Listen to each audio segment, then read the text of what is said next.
السلام عليكم ورحمة الله وبركاته نحمده ونصلي على رسوله الكريم أعوذ بالله من الشيطان الرجيم بسم الله الرحمن الرحيم كل نفس ذائقة الموت وإنما توفون أجوركم يوم القيامة فمن زحزح عن النار وأدخل الجنة فقد فاز وما الحياة الدنيا إلا متاع الغرور صدق الله المولانا العظيم وصدق رسوله النبي الكريم সুপ্রিয় দর্শক মণ্ডলী মহান আল্লাহ তাআলা শুকরিয়া আদায় করছি আল্লাহ তাআলার তৌফিকে আজকের এই সুন্দর প্রোগ্রামে আমরা যুক্ত হয়েছি ইয়া রাব্বি লাকাল হামদ লাকাশ শুকর আল্লাহ রাব্বি করিম প্রতিটি মানুষকে জীবন দিয়েছেন হায়াত দিয়েছেন মওত দিয়েছেন যদিও সূরাতুল মুলকে আল্লাহ তাআলা বলেছেন আগে মওতের কথা উল্লেখ করেছেন পরে হায়াতের কথা উল্লেখ করেছেন কেন যে যাতে করে আইয়ুকুম আহসানু আমালা কার আমল অতি উত্তম সেটা জানার জন্য তো একজন মানুষ নেক কাজ করে পরহেজকারিতা অবলম্বন করে তাকওয়া অবলম্বন করে আল্লাহ তাআলার কাছে সে পছন্দনীয় বান্দা হয় মানুষকে একসময় চলে যেতে হবে আল্লাহ পাকের ডাকে আজরাইল আসবে মালাকুল মউত আমাদের প্রাণবায়ু নিয়ে যাবে ঠিক ওই হালাতে সামান্যতম ঈমান নিয়ে যিনি কবরে যাবেন আল্লাহ তাআলা এই দুনিয়ার 10 দুনিয়ার সমপরিমাণ জান্নাতে তাকে জায়গা করে দিবেন সুবহানাল্লাহ তাই ঈমানি হালাতে ঈমানি অবস্থায় মৃত্যুবরণের যে আমলগুলো আছে আমরা তা নিয়ে আজকে আলোচনা করব আলোচক হিসাবে আমাদের সাথে আছেন বিশিষ্ট ইসলামী চিন্তাবিদ শিক্ষাবিদ শেখ ডক্টর মোহাম্মদ আব্দুল কাদের অধ্যাপক ঢাকা বিশ্ববিদ্যালয় আসসালামু আলাইকুম ওয়া রাহমাতুল্লাহি ওয়া বারাকাতুহু ওয়া আলাইকুম আসসালাম ওয়া রাহমাতুল্লাহ জি মুহতারাম কেমন আছেন আলহামদুলিল্লাহ আপনি কেমন আছেন আল্লাহ তাআলা খুব ভালো রেখেছেন আমাদের কাছে অনেকে প্রশ্ন করেন যে ঈমানি অবস্থায় কিভাবে মৃত্যুবরণ করা যায় কি আমল আছে তো আমরা চাচ্ছি যে আজকে আপনার কাছ থেকে আমলগুলো শুনবো যেন আমরা জানতে পারি সেই অনুযায়ী চলতে পারি ধন্যবাদ বিজ্ঞ উপস্থাপক চমৎকার বলছেন এবং প্রাসঙ্গিক আলোচনার মধ্যেই আমরা আমাদের দর্শক শ্রোতারা বুঝতে পেরেছেন যে আপনি এর দ্বারা কী বোঝাতে চাচ্ছেন আসলে প্রত্যেকটি মানুষ মৃত্যু সৎ গ্রহণ করতে হবে এবং সেটা এক মুহূর্ত আগেও নয় এক মুহূর্ত পরে হয় না এমনকি লোহার পিঞ্জরে থাকলেও তাকে মৃত্যু পেয়েই যাবেন এবং আল্লাহ রাব্বুল আলামিন বলছেন যে মৃত্যু থেকে যতই তুমি পালাতে চাও মৃত্যুর সাথে তোমার মোলাকাত হবেই কিন্তু মৃত্যুর পরবর্তীতে তোমাকে সুম্মা তুরাদ্দুনা ইলা আলিমিল গায়বি ওয়াশ শাহাদা ফায়ুনাব্বিউকুম বিমা কুনতুম তা'মালুন এই যে দৃশ্য উদ্দেশ্যের মালিক মহান রবের কাছে আমাদেরকে পাঠিয়ে আমাদের যাবতীয় কর্মের যে একটা হিসাব ধরিয়ে দেওয়া হবে সেই বিষয়টি আমাদের খুব সাবধান থাকা দরকার আসলে প্রত্যেকের মৃত্যুটা যদি সহজ হয় সরল হয় এবং মৃত্যুটা যদি ঈমানের সাথে হয় তাহলে কিন্তু তার অনেক আসানি হয়ে যাবে জীবনের পরবর্তী তার যে ধাপটা কবর থেকে শুরু করে জান্নাত এবং জাহান্নামের ফয়সালা হওয়া পর্যন্ত এখানে অনেকগুলো আমল আছে আপনি হয়তো এই সময়ের মধ্যে শেষ করতে পারবেন না তবুও এক নম্বর যে আমলটা সেটা হলো আমাদের এই চোখের দৃষ্টিটা এটা কিন্তু খুব কঠিন এটার সাথে শয়তানের সংস্পর্শ মিশ্রিত আপনি দেখবেন যে এই চোখ দ্বারা অনেক আমল করা হয় যে আমল মানুষকে কি করে পাপের পথে ডুবিয়ে দেয় সেখান থেকে যদি বাঁচতে হয় তাহলে চোখকে সংযত করতে হবে ইয়াগুদ্দু আবসারহুম বলছেন যে তোমরা তোমার চোখকে তোমরা কি করো তোমরা সংযত করো এটা একটা পর্দার সবচেয়ে বড় অবলম্বন হলো চোখকে সংযত করা আমরা যদি এখান থেকে বেঁচে থাকতে পারি তাহলে ঈমানের যে মিষ্টতা এই মিষ্টতাই আমাদেরকে মৃত্যু মুখোমুখি হলে আমাদেরকে ঈমানের সাথে মৃত্যুবরণ করার একটা সুযোগ করে দিবেন 2 নম্বর যে সেটা হলো নিয়মিত মেসওয়াক করা রাসূল আকরাম সাল্লাল্লাহু আলাইহি ওয়াসাল্লাম মেসওয়াকের অনেক গুরুত্ব বলেছেন তার মধ্যে একটা গুরুত্ব হলো রুদ্দুল মুখতারের মধ্যে এই কথাটা এসেছে যে কেউ যদি নিয়মিত মেসওয়াক করে রাসূল আকরাম সাল্লাল্লাহু আলাইহি ওয়াসাল্লাম বলছেন যদি কি হতো আমার উম্মতের যদি কষ্ট হতো তাহলে আমি ওয়াজিব করে দিতাম তো বলছেন কেউ যদি নিয়মিত মেসওয়াক করে রাসূল আকরাম সাল্লাল্লাহু আলাইহি ওয়াসাল্লাম বলছেন ওই ব্যক্তি যখন মৃত্যু মুখে পতিত হবে তখন আল্লাহ রাব্বুল আলামিন তাকে কি করবেন তাকে কালেমা শাহাদাত নসিব করে দিবেন যে তার মনে পড়ে যাবে তখন তিনি কালেমা শাহাদাত তিনি তেলাওয়াত করবেন 3 নম্বর যেটা সেটা হলো আল্লাহর শুকর আদায় করা আল্লাহ তাআলা অসংখ্য নেয়ামত দিয়ে আমাদেরকে সাজিয়ে রেখেছেন এবং এই নেয়ামতের কৃতজ্ঞতা প্রকাশ করা আমাদের জন্য ফরজ আমরা যদি আল্লাহর কৃতজ্ঞতা প্রকাশ করি তাহলে কিন্তু আমাদেরই লাভ এই জন্য আল্লাহ তাআলা বলেছেন লা ইন শাকারতুম লা আযীদান্নাকুম ওয়া লা ইন কাফারতুম ইন্না আযাবি লাশাদীদ দুনিয়ার জীবনে আমরা আল্লাহর অসংখ্য নেয়ামত পেয়ে যদি কৃতজ্ঞতা প্রকাশ করি আল্লাহ তাআলা আমাদেরকে তার নেয়ামতগুলো অধিক গুণ বাড়িয়ে দিবেন আর যদি আমরা কৃতজ্ঞতা প্রকাশ না করি তাহলে আল্লাহ কঠিন শাস্তি দিবেন, এই কথাটি বলার পর আমাদের তো আর অন্যদিকে ফেরার কোনো সুযোগ নেই। সুতরাং আমরা যদি আল্লাহর কৃতজ্ঞ বান্দা হই, তাহলে আল্লাহ রাব্বুল আলামিন আমাদেরকে তার কৃতজ্ঞতা বান্দা হওয়ার কারণে মৃত্যুর মুখে আমাদের কালেমা নসিব করে দিবেন। 4 নম্বর ছিল দান সাদাকা। এটা অত্যন্ত গুরুত্বপূর্ণ একটি আমল। আমরা জানি আসাদকত তারুদ্দুল বালা, এটা বালা দূর করে, কিন্তু বালার সবচেয়ে বড় বালা, সবচেয়ে বড় বিপদ, সবচেয়ে বড় পরীক্ষা হলো মৃত্যুর সময়কালের পরীক্ষা। কারণ রাসূল আকরাম সাল্লাল্লাহু আলাইহি ওয়াসাল্লাম যে কথাটি বলেছেন, ইসাব্বিতুল্লাহুল্লাযীনা আমানু বিল কওলি সাবিত, ওই যে তাকে তার মহান রবের প্রতি, দিনের প্রতি এবং রাসূলের প্রতি তাকে বরকরার থাকার জন্য তাকে এই দান সদকা থেকে অনেক উপকার দিবে। এবং সেটা রাসূল সাল্লাল্লাহু আলাইহি ওয়াসাল্লাম বলছেন যে তিরমিজি শরীফের 664 নম্বর হাদিসে, নিঃসন্দেহে সদকা আল্লাহর ক্ষোভের আগুন নিভিয়ে দেয় এবং অপমৃত্যু থেকে রক্ষা করে তার কালেমা নসিব করে দেয়। এরপর 5 নম্বর হলো আল্লাহর সাহচর্য। কোনো ব্যক্তি যদি মাল্লাহুল মাওলা ফালাহুল কুল, কেউ যদি আল্লাহকে পেয়ে যায়, পৃথিবীর সব কিছু তার বিপক্ষে থাকলো, আল্লাহ রাব্বুল আলামিন থেকে মানজিলে মাকসাদে পৌঁছাবেন। কাউকে যদি আল্লাহ তাআলা তার প্রিয় বান্ধা হিসেবে গ্রহণ করেন এবং তাকে যদি জান্নাত দিবেন, তাহলে তার প্রথম যে সোপানটা সেটা হলো মৃত্যু। এই মৃত্যুটাকে এত সহজ আসানি করে দিবেন যে ওই ব্যক্তি মৃত্যুকালে তার কোনো কিছু কষ্ট অনুভব হবে না, বরং তিনি দেখবেন যে জান্নাতুল ফেরদাউস, বা দেখবেন যে আল্লাহর ঘর বাইতুল্লাহিল হারাম। এবং রাসূল সাল্লাল্লাহু আলাইহি ওয়াসাল্লামের এমনও কথা আছে যে মা যেরকমভাবে তার সন্তানের মুখের মধ্যে দুধটা রেখে দিয়ে ঘুম পড়লে বের করে নিয়ে আসে, এরকম যার যখন অনুভূতি তৈরি হয়, ঠিক একজন মানুষ, দিনদার মানুষের মৃত্যু যখন হবে, তখন যে আজরাইল তার জানটা কবজ করে নিয়ে যাবে, কিন্তু সে একটুও টের পাবে না। তো এমনিভাবে আরেকটা বিষয় হলো আল্লাহর সাহচর্য লাভ করতে গিয়ে ওলামাদের সংস্রবে থাকা। আমরা মুয়াজ বিন জাবাল রাদিয়াল্লাহু তাআলা আনহু, তিনি মৃত্যুর সময় কাঁদছিলেন, তখন আরেকজন পাশ থেকে বললেন, হে আল্লাহর নবীর সাহাবী, আপনি কি মৃত্যুর ভয়ে কাঁদতেছেন? বলেন, না, মৃত্যুর ভয়ে কাঁদি নেই, বরং কাঁদতেছি আমি দুটো বিষয় হারিয়ে ফেলবো। তোর মধ্যে একটা হলো শীতকালের যে রাতগুলো, বড় রাত ইবাদত করার যে বিশাল সুযোগ পেয়েছিলাম, এ থেকে বঞ্চিত হব। আরেকটা হলো হারিয়ে আমাদের মজলিসে বসে যে দিনের কথাগুলো শুনতাম, তা থেকে বঞ্চিত হব। আপনি চমৎকার বলছিলেন আল্লাহ ওয়ালাদের সোহবত সম্পর্কে। আল্লাহ তাআলা দর্শক মণ্ডলী পবিত্র কোরআনে ঘোষণা দিয়েছেন, ইয়া আইয়ুহাল্লাযীনা আমানুত্তাকুল্লাহা ওয়া কুনু মা'আস সাদিকিন, হে ইমানদারগণ, তোমরা মুত্তাকি হও এবং আল্লাহ ওয়ালাদের সংস্পর্শ গ্রহণ করো। তাহলে মোটামুটি আমাদের ডক্টর মোহাম্মদ আব্দুল কাদের ভাইয়ের কথা থেকে যে বিষয়টি আমরা জানতে পেরেছি, যে 7টি বিষয় যখন আমাদের জীবনে চলে আসবে, আমলে চলে আসবে, তখন আমাদের আল্লাহ পাকের কাছে আশা আমরা করতে পারি যে ইমানে হালাতে, ইমানের সঙ্গে মৃত্যুবরণ হবে। 1 নম্বরে যেমনটি আল্লাহ তাআলা কোরআনে কারিমের মধ্যে বলেছেন যে বেশি বেশি দোয়া করা, যে রব্বানা লা তুযিগ কুলুবানা বা'দা ইয হাদাইতানা ওয়া হাব লানা মিন লাদুনকা রাহমা ইন্নাকা আনতাল ওয়াহ্হাব, হে আল্লাহ, বক্র হৃদয় থেকে আপনি আমাদেরকে হেফাজত করুন। 2 নম্বর আমাদের শাইখ যে বিষয়টি বলেছেন যে দান করে আল্লাহ পাকের রহমতের উসিলায় দোয়া করা। আল্লাহ পাকের যে নামগুলো আছে, গুণবাচক নাম 99টি নাম, এই নামগুলোকে সামনে রেখে দোয়া করা। 3 নম্বর হলো আমাদের শাইখে বলেছেন যে মিসওয়াক করা। 4 নম্বর হলো ঈমানকে আল্লাহ তাআলা আমাকে দিয়েছেন, ঈমানের শুকরিয়া আদায় করা। 5 নম্বর হলো নিজের চোখের হেফাজত করা, কুদৃষ্টি থেকে চোখকে হেফাজত করা। 6 নম্বর হলো আজানের পরে দোয়া, যে আল্লাহুম্মা রাব্বা হাযিহিদ দাওয়া, এই দোয়াটা বেশি করে পাঠ করা। আর 7 নম্বর হলো আমাদের শাইখে যেটা বলেছেন, আল্লাহ ওয়ালাদের সোহবত গ্রহণ করা। এই কথাগুলো অনেক বড় একজন বুজুর্গ হাকিম আখতার সাহেব রহমতুল্লাহ আলাই, তিনি বলেছেন যে কোনো ব্যক্তি যদি এই 7 কাজ করে, তাহলে ইমানি হালাতে, ইমানের সঙ্গে তার মৃত্যুবরণ হওয়ার সমূহ আশা করা যায়। আল্লাহ রাব্বুল কারীম আমাদেরকে কথাগুলো বোঝার তৌফিক দান করুন।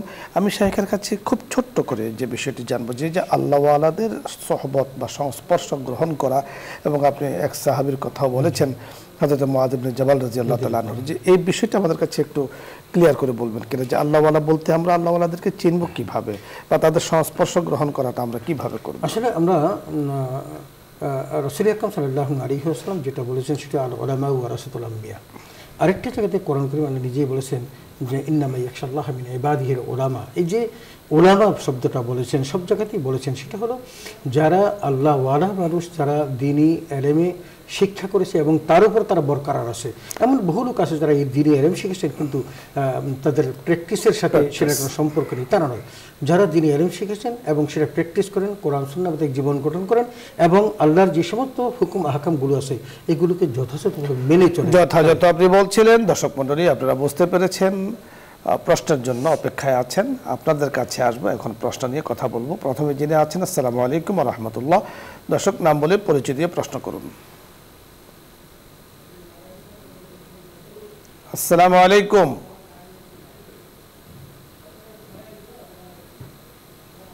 জি দর্শক শুনতে পেয়েছেন, প্রশ্ন করুন। পরের দর্শক, জি আসসালামু আলাইকুম রহমতুল্লাহ।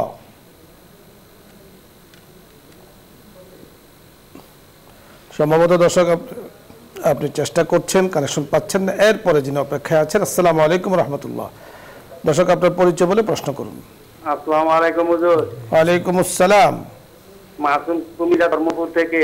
জি হুজুর, আমার জানার বিষয়, আমার প্রশ্ন, কোরআনের সূরা বনী ইসরাইলের 32 নম্বর আয়াতে বলা হয়েছে তোমরা ব্যভিচারের কাছেও যেও না, কেননা ব্যভিচার হচ্ছে মন্দ কাজের মন্দ সূচনা। তোমরা ব্যভিচারের কাছেও যেও না, ব্যভিচার মানে কি? কোরআন কি বলছে? আপনি সুন্দর বলেছেন, কোরআনে যা বলেছে তা তো আপনি বলেই দিয়েছেন, ওয়ালা তাকরাবুজ জিনা। ধন্যবাদ। পবিত্র কোরআনের সূরা বনী ইসরাইলের ওয়ালা তাকরাবুজ জিনা বলা হয়েছে যে ব্যভিচার বা ব্যভিচারের কাজ হয়ে যেও না। এর ব্যাখ্যাটা আসলে উনি শুনতে আসলে আমাদের মাসুম ভাই উনি এমন একজন মানুষ যিনি প্রায় লাইভ অনুষ্ঠানে তিনি এই প্রশ্ন করেন এবং তিনি একজন ফেমাস ব্যক্তি। আমরা যারা এই লাইভে কাজ করি তারা জানি উনি সবসময় কোরআন থেকেই রেফারেন্স দিয়ে কথা বলার চেষ্টা করেন। আপনাকে ধন্যবাদ। আসলে লা তাকরাবুজ জিনা ইন্নাহু কানা ফাহিশাতান ওয়া মাকাতান ওয়া সাআ সাবিলা, এটা আল্লাহ তাআলা বলেছেন। এই যে জিনা, ব্যভিচার সেগুলো যেটা কেউ অবৈধভাবে যদি কেউ মেলামেশা করে এটা কি জেনা বা ব্যভিচার বলা হয়। যদি কেউ বৈবাহিক সম্পর্কের মধ্যে তারা প্রতিষ্ঠিত হয় এটা তার ব্যভিচার নয়। সুতরাং যেটা বৈবাহিক সম্পর্কের বাহিরে যেটা সংগঠিত হয় সেটাকেই ব্যভিচার বলা হয়। তো এটা অত্যন্ত নিগৃহীত কাজ এবং এটার শাস্তিস্বরূপ আল্লাহ তাআলা পবিত্র কোরআন কারিমে সূরা নূরের মধ্যে কিন্তু বলেছেন আয-যানিয়াতু ওয়াজ-যানি ফাজলিদু কুল্লা ওয়াহিদিন মিনহুমা মিয়াতা জালদা। তো আল্লাহ কিন্তু ওই আয়াতে কারিমা বলছে ইন্নাহু কানা ফাহিশাতান ওয়া মাকাতান ওয়া সাআ সাবিলা, এবং বলছেন এটা একটা অশ্লীল কাজ, একটা খারাপ কাজ এবং খারাপ পথ। তো এটা এমন একটা খারাপ পথ যেই খারাপ পথের মধ্য দিয়ে কিন্তু আমাদের দুর্ভাগ্য যে আমাদের তথাকথিত যারা নারীবাদীরা তারা কিন্তু এই প্রস্টিটিউট যারা কি করে এই বেশ্যাবৃত্তি করে তাদেরকে একটা পেশা দিতে, যেটা ওই ইয়েতে কি বলে জাহেলি যুগ পর্যন্ত যেটা খারাপ ছিল নিঃসন্দেহে চেষ্টা করতেছিলেন। দর্শক মাসুম সাহেব আমাদের সাহেব যে বিষয়টি বলেছেন যে ব্যভিচার এবং ব্যভিচারের দিকে নিয়ে যায় এই সকল কিছু থেকে নিজেকে বিরত রাখতে হবে।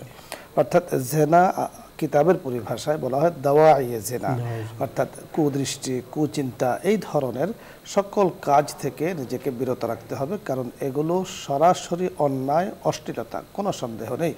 এজন্য আজকে আমাদের আলোচনায় একটি বিষয় কিন্তু উঠে এসেছে, আপনি খেয়াল করেছেন কিনা, যে সুন্দর মৃত্যুর জন্য, ঈমানি মৃত্যুর জন্য দৃষ্টির হেফাজত জরুরি। একজন মানুষের দৃষ্টিকে যখন তিনি হেফাজত করতে পারেন তো জাগতিক অনেক অপরাধ থেকে, গুনাহ থেকে তিনি বেঁচে থাকেন। আমরা জানি যে যে কোনো বড় গুনাহ সংগঠিত হয় ছোট থেকে আস্তে আস্তে সে পর্যন্ত যায়।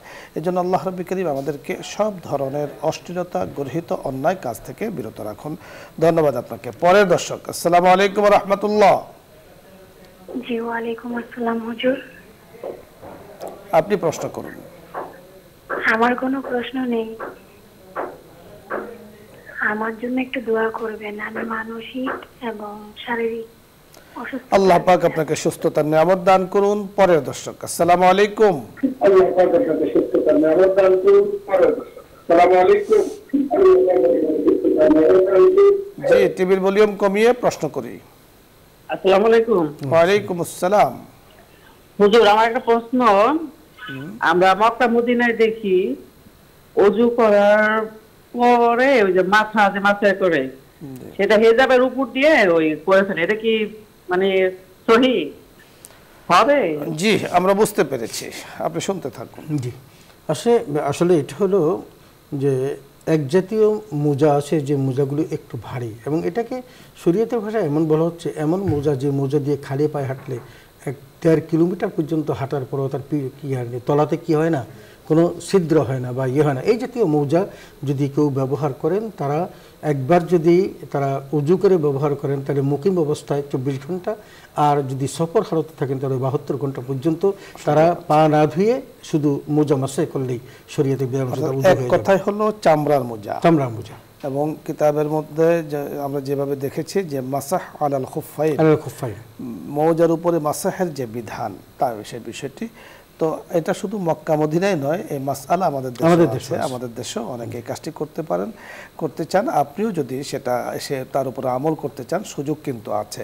তবে মোজাটা হতে হবে মোটা চামড়ার মোজা, যেখানে বাহির থেকেও কোনো কিছু ভেতরে প্রবেশ করে না এবং ভেতর থেকেও বাইরে কোনো কিছু যায় না, যেমন পানি, ধুলাবালি ইত্যাদি। এই ধরনের শক্ত মোটা মোজা যদি কেউ পরিধান করে আর তার উপরে মাসাহ করা, আমাদের শাইখে বলেছেন, কিতাবে তাই লেখা আছে, যিনি বাড়িতে অবস্থান করবেন অজু করার পর থেকে নিয়ে, অর্থাৎ এখন অজু করে মোজাটা পরেছেন, ঠিক 24 ঘন্টা পর্যন্ত এই সুযোগটা পাবেন। মাঝখানে অজু যখন চলে যাবে, বাকি অঙ্গগুলোকে তিনি ধৌত করবেন, ওই পায়ের উপরে মাসাহ করলেই হয়ে যাবে। এটা প্রচণ্ড শীতে বা শীতপ্রবণ দেশে এই ধরনের মোজার উপরে মাসাহ চলে। আর যিনি মুসাফির, সফররত অবস্থায় 3 দিন 3 রাত্র পর্যন্ত ওনার এই সুযোগ আছে। ধন্যবাদ। পরের দর্শক, আসসালামু আলাইকুম রহমতুল্লাহ।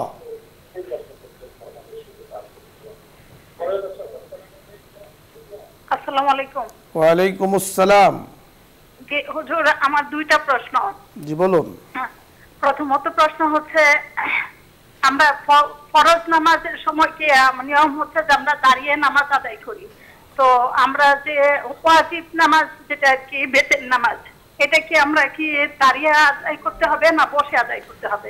জি, দাঁড়িয়ে আদায় করতে হবে। ধন্যবাদ। জি জি জি জি স্যার, এখানে আসলে শরীয়তের বিধানটা হলো, আপনি যখন সুস্থ সবল থাকবেন, সকল আহকামগুলো যথাযথ পালন করতে হলে আপনাকে দাঁড়িয়েই শুরু করতে হবে, আবার রুকুতে যেতে হবে, সিজদাতে যেতে হবে, এই সমস্ত আরকান আহকামগুলো যথাযথ পালন করতে হবে। যদি কেউ এটা অসমর্থ হয় তাহলে সে বসে বসে করবে, উঠেও যদি সে না পারে তখন শুয়ে শুয়ে করবে। আল্লাযীনা ইয়াযকুরুল্লাহ কিয়ামান ওয়া কুউদান ওয়া আলা জুনুবিহিম, আল্লাহ 3টা অপশন রেখে দিয়েছেন। সুতরাং আপনি যদি 1 নম্বর অপশনে যদি আপনি সুস্থতার সাথে থাকেন, তাহলে অন্য 2টা অপশন আপনার জন্য প্রযোজ্য নয়। আর যদি 1 নম্বর অপশন যদি আপনার উপর যদি সুস্থ না থাকেন, তাহলে 2য় অপশন যাবেন, 2য় না পারলে 3য় অপশন যাবেন, কিন্তু নামাজ কোনোভাবেই বাদ দেওয়ার সুযোগ নেই। জি, পরের দর্শক, আসসালামু আলাইকুম রহমতুল্লাহ। ওয়ালাইকুম সালাম ওয়া রাহমাতুল্লাহি ওয়া বারাকাতুহু। হুজুর, আমি ধরমপাড়া সুনামগঞ্জ থেকে ইমল বলছিলাম। জি বলুন। হুজুর, আমার 2টা প্রশ্ন। প্রথম প্রশ্ন হলো, খাদের উপর কুরবানি করা ওয়াজিব। 2 নম্বর প্রশ্ন হলো, গত পরশুদিন আপনাদের সম্মানিত আলোচক বললেন যে আল্লাহ রাব্বুল আলামিন ইব্রাহিম আলাইহিস সালাম তার পুত্রকে কুরবানি করার জন্য আদেশ করলেন, কিন্তু ছোটকাল থেকে শুনে আসি যে আল্লাহ রাব্বুল আলামিন মানে তার প্রিয় বস্তুকে কুরবানি করার জন্য বলছেন। এইভাবে 3 দিন স্বপ্ন দেখার পর আপনার কথা ঠিক আছে, ধন্যবাদ। আমরা বুঝতে পেরেছি আপনি যে বিষয়টি, অত্যন্ত চমৎকার একটি বিষয় আপনি বলেছেন। আমাদের শেষের যে প্রশ্নটি আপনি বলেছেন যে আল্লাহ তাআলা হযরত ইব্রাহিম আলাইহিসসালামকে পুত্র কোরবানির কথা বলেছেন, আসলে এইভাবে সরাসরি আসেনি। আল্লাহ তাআলা প্রিয় বস্তুকেই কোরবানি করতে বলেছেন এবং তিনি পরবর্তীতে বেছে নিয়েছেন যে আমার কাছে সবচেয়ে প্রিয় হলো আমার পুত্র ইসমাইল। পরবর্তীতে আল্লাহ তাআলা রাহে তিনি সেটাকে উৎসর্গ করেছেন। সরাসরি এভাবে যে আল্লাহ তাআলা হুকুম করেছেন ওনাকে যে তোমার পুত্রকে কোরবানি করো, এই ধরনের কোনো কথা আসে না। আয়াতে কারিমায় যেভাবে আসছে ইন্নী আযবাহুকা ফানজুর মাযা তারা, সেখানে তো স্পষ্ট আযবাহুকা বলতে তোমাকে জবাই করা, ছেলেকেই বলেছে, এটা হলো নিজের পক্ষ থেকে। যখন সেখানে তাকে নিয়ে গেলেন বিনা প্রান্তরে, নিয়ে জিজ্ঞেস করেন ইন্নী আরা ফিল মানামি আন্নী আযবাহুকা ফানজুর মাযা তারা, স্বপ্নে দেখলাম যে আমি তোমাকে কোরবানি করছি, তোমার মতামত কি? তখন তো তিনি বলে দিলেন ইয়া আবাতি ফা'আল মা তু'মার সাতাজিদুনি। এখান থেকে কেউ কেউ বলে থাকেন যে আল্লাহ পাক হুকুম করেছেন হয়তোবা পুত্রকে, এখান থেকে আলোচনা। আসলে আপনি যেটা বুঝতে পেরেছেন সেটাও ঠিক, আর কোরআনের আয়াতে যেটা বলা হয়েছে সম্পূর্ণ ঠিক। আরেকটি প্রশ্ন আপনি করেছেন, খুব সংক্ষেপে জানবো যে কাদের উপরে কোরবানি ওয়াজিব? কোরবানি ওয়াজিব হলো যাদের কাছে নেশাব পরিমাণ মাল আছে। তবে একটু পার্থক্য আছে। নেশাব পরিমাণ মাল 1 বছর অতিক্রান্ত হওয়ার পর যার কাছে থাকে তিনি যাকাত দিবেন, কিন্তু কোনো ব্যক্তির কাছে নেশাব পরিমাণ মাল যদি ঈদের দিন সকালেও আসে তিনি কোরবানি দেবেন বা কোরবানি ওয়াজিব। এই বিষয় নিয়ে আমরা আরও আলোচনা করব। আজকে আর সময় আমাদেরকে সাপোর্ট দিচ্ছে না, আমরা এখনই দোয়ায় চলে যাব। ধন্যবাদ শাইখ আপনাকে, ধন্যবাদ দর্শক করেন আপনাদের সকলকে। ইনশাআল্লাহ আগামী দিন আল্লাহ চাহে তো আরও বিস্তারিত আলোচনা হবে। আমিন ইয়া রাব্বাল আলামিন। এখনই দোয়া হবে, দরুদ ইস্তিগফার পাঠ করি।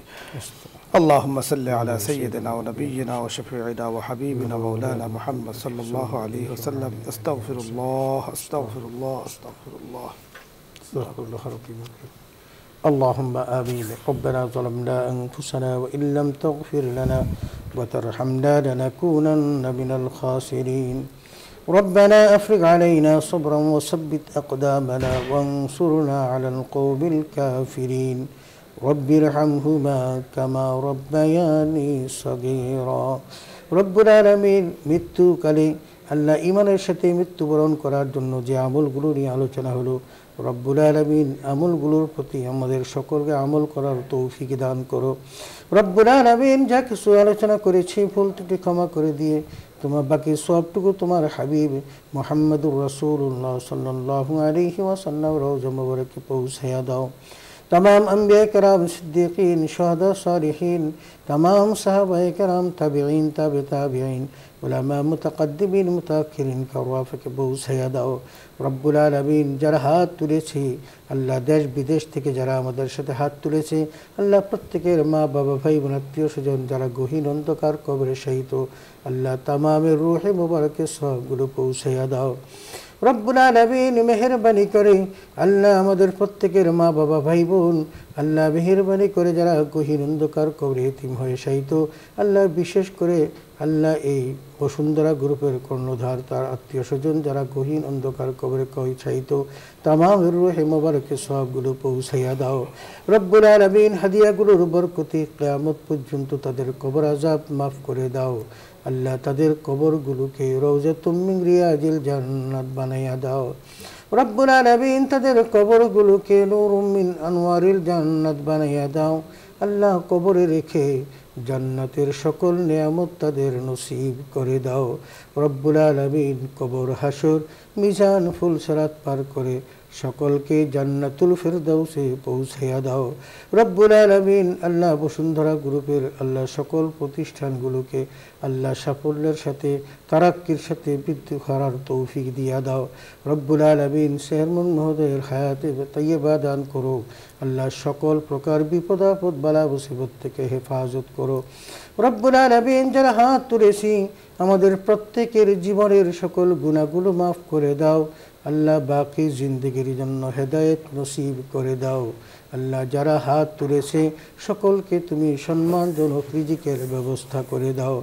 রব্বুল আলামিন মেহেরবানি করে আমাদের প্রত্যেকের অন্তরের নেক মাকসাদগুলো পূরণ করে দাও।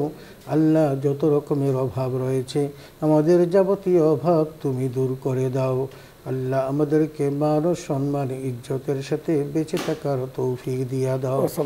সুবহান রাব্বিকা রব্বিল ইজ্জাতি আম্মা ইয়াসিফুন ওয়া সালামুন আলাল মুরসালিন ওয়ালহামদুলিল্লাহি রাব্বিল আলামিন।